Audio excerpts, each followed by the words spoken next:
sweet. Great, thank you guys.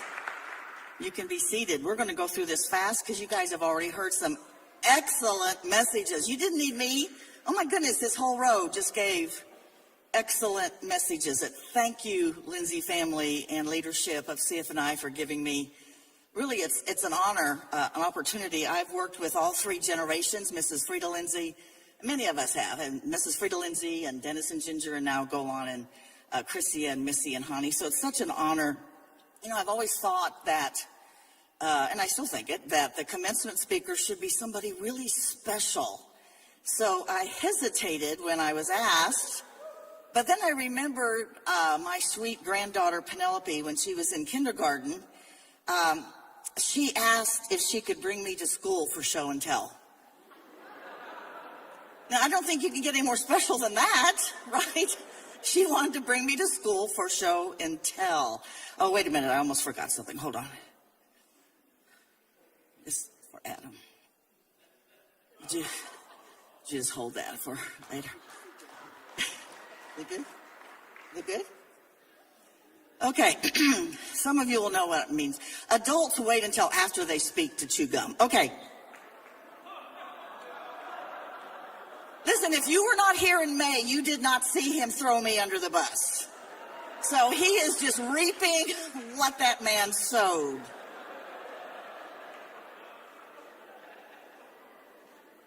I'm sure I speak for all the teachers here on the platform and many over here, friends and family, when we say we are proud of you. Proud of you.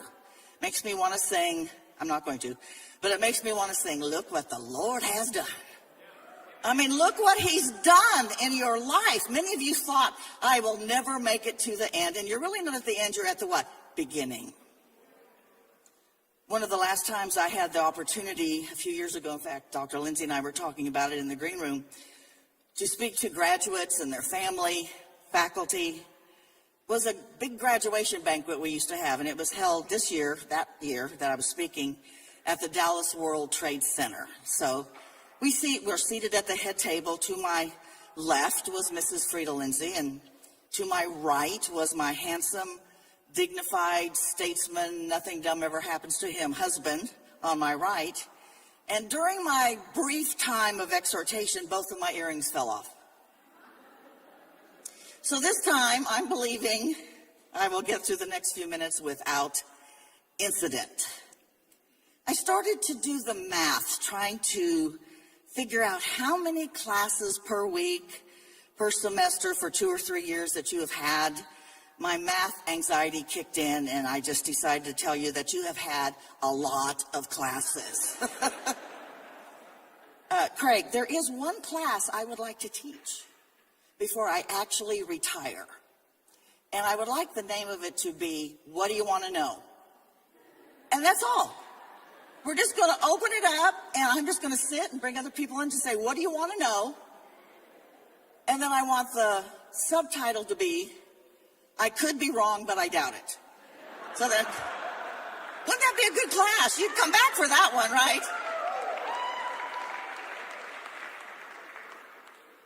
You've learned a lot, no doubt, but your success will depend upon your ability to know how to live, how to take what you have learned and make application. Your life is not going to be a straight line. It's not going to be a straight line. When my sister tried to teach me to drive in her little 63 Ford Falcon, I knew how to go in a straight line, but I did not know how to turn. That caused problems. Of course, eventually I became a really good driver, and drag racing was my specialty. Proverbs chapter 16, verse 9 says, we can make our plans, but the Lord determines our steps. So nothing new this morning, just a few things I want to share with you. First of all, you need to know not everybody is going to like you. And you just have to be okay with that. Can I say I was shocked when I found out that not everybody liked me? Who wouldn't like me? Don't raise your hands. Did anybody? So not everybody's going to like you, and you have to be okay with that. Jesus even took it a little farther, and he said, they will hate you. But don't worry about it, he said. They hated me first. Winston Churchill is reported to have said, you have enemies? Good. That means you have stood up for something sometime in your life. So not everybody's going to like you. And nobody's going to get as excited about your dream as you do, except maybe your mom. So you got to be okay with that. Not everybody's going to celebrate the vision and the dream and the call in your life, and you have to be okay and be able to celebrate all by yourself. You need to show your scars. Go on, referenced it a little bit this morning. I like people that have scars. Scars are healed wounds. Scars are emblems. Listen to me. Scars are emblems of overcoming. People benefit more by seeing your scars than seeing your awards. I don't care about your awards. Show me your scars. Show me what you've gone through. Show me what you've lived through. Show me what you have overcome. I trust people with scars. Listen, it's not your gifts that qualify you. It's your scars. It's not your gifts, it's your scars.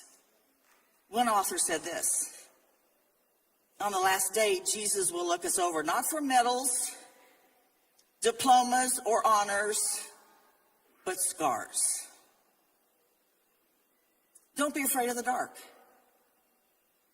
Somebody said we do theology in the light so we can stand on it in the dark. You're going to spend some dark days. He's not missing because you can't see him. He's not missing because you can't feel him. When my youngest son, Chad, was just a little guy, Chad's over here somewhere, graduate of CFNI. When he was just a little guy, he would hide from me in our house. We had a 2-story house with a lagoon in the back on a golf course with alligators. And so he would hide from me because he liked seeing my blood pressure go up because I could not find him, and I pictured him out trying to catch alligators. And so I'd go through the house and I'd say, Chad, where are you? And he would not answer. And one day I was going up the steps and I looked into the guest room and I saw the drapes move just a little bit. And I looked closer and I saw his little feet sticking out from under the curtain. But he thought because he couldn't see me, I couldn't see him. He sees you. He sees you. He's not missing because you can't see him or feel him. We love corporate anointing. I do. I love corporate anointing. But I'm telling you, you have got to be able to stand by yourself. And that means sometimes you have to slap the hands on your own head and pray. The ability to stand alone is what will cause you to move through and be successful in whatever it is God has called you to do. You will not only always have people to rescue you. You won't. You won't. Sometimes it's just you and Jesus. And sometimes you want it just to be you and Jesus, by the way. Don't be afraid of the dark. Don't long for somebody else's gift. And calling. You remember Joy Hill? She would get up here and she would sing prophetically. I mean, I can't sing, let alone prophetically, but I wanted to so bad. I wanted that gift. It looked so much more exciting. Don't try to be somebody else. God will use your uniqueness. I said this to Golan the other day. We were talking. He said he'd already heard a preacher say this, but I'm going to say it again. Man calls you according to your gifts. But listen, God gifts you according to your calling. So don't be frustrated if you look around at yourself and say, I don't have any gifts. Some of you have gifts. God is not limited to those gifts. He can use them, but he's not limited. God calls you and then he gifts you Listen, when Randy and I got married, I was 18, he was 21. I'd been a Christian for 6 months, and I was in ministry. And I could tell you something, I had no gifts. I could talk. I've always had that gift. But I couldn't sing. I mean, how could I be a pastor's wife and not sing and play the piano? I mean, I was disqualified in my own mind.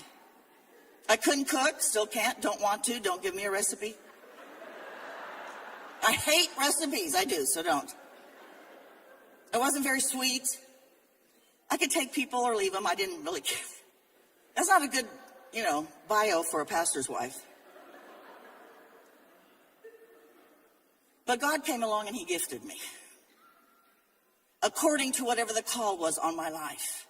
And sometimes you have to embrace that call. You may not like the call, you may not understand the call, but you embrace that call, and with that call, giftings come.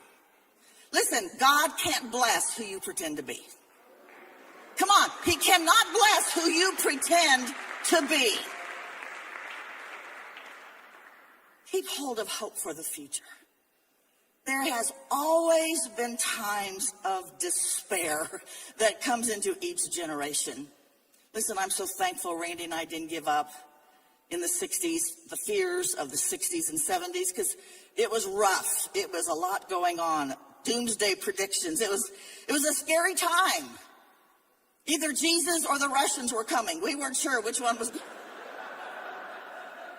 We weren't sure which was going to come, but it was like I had just very little hope for the future because Jesus coming, or the Russians. I'm not excited about that.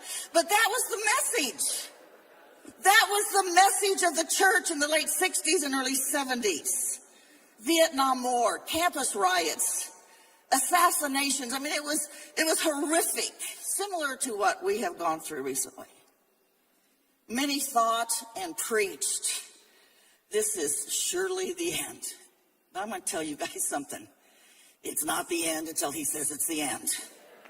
It's not the end until he says it's the end. So I want to say to you, get married, have children, start the church, start the business, write the book, go on a mission field, live your life, live it to the fullest. Do not pull back out of fear of the future. The future is in his hands. Also, one more thing, just so you know, life's not fair. I just threw that in extra just so you could be prepared. Robert Fulham wrote an article entitled,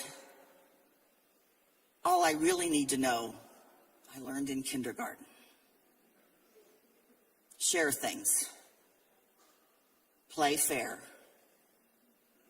Don't hit people.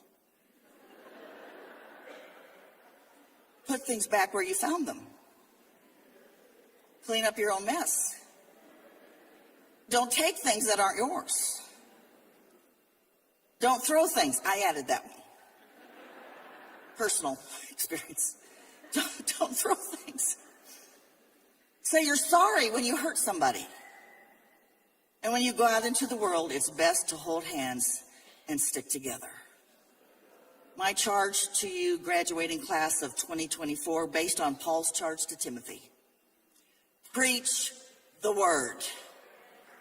The gospel does not need to be tweaked. Everybody know what I mean by tweaked? The gospel stands on its own. The gospel does not need to be tweaked. So preach the word. Secondly, be instant in season and out of season. What does that mean? It just simply means be ready in good times and bad times to be a witness for Christ. And lastly, according to Paul's words to Timothy, endure hardship. Yay! Suffering is inevitable. Learn to suffer well. Stay faithful and committed. At the end of your assignment, you can proclaim as Paul, I have fought the good fight. Come on. Don't you want to be able to say that? Boy, I do. I have fought the good fight. I have finished the race. And I have kept the faith. God bless you.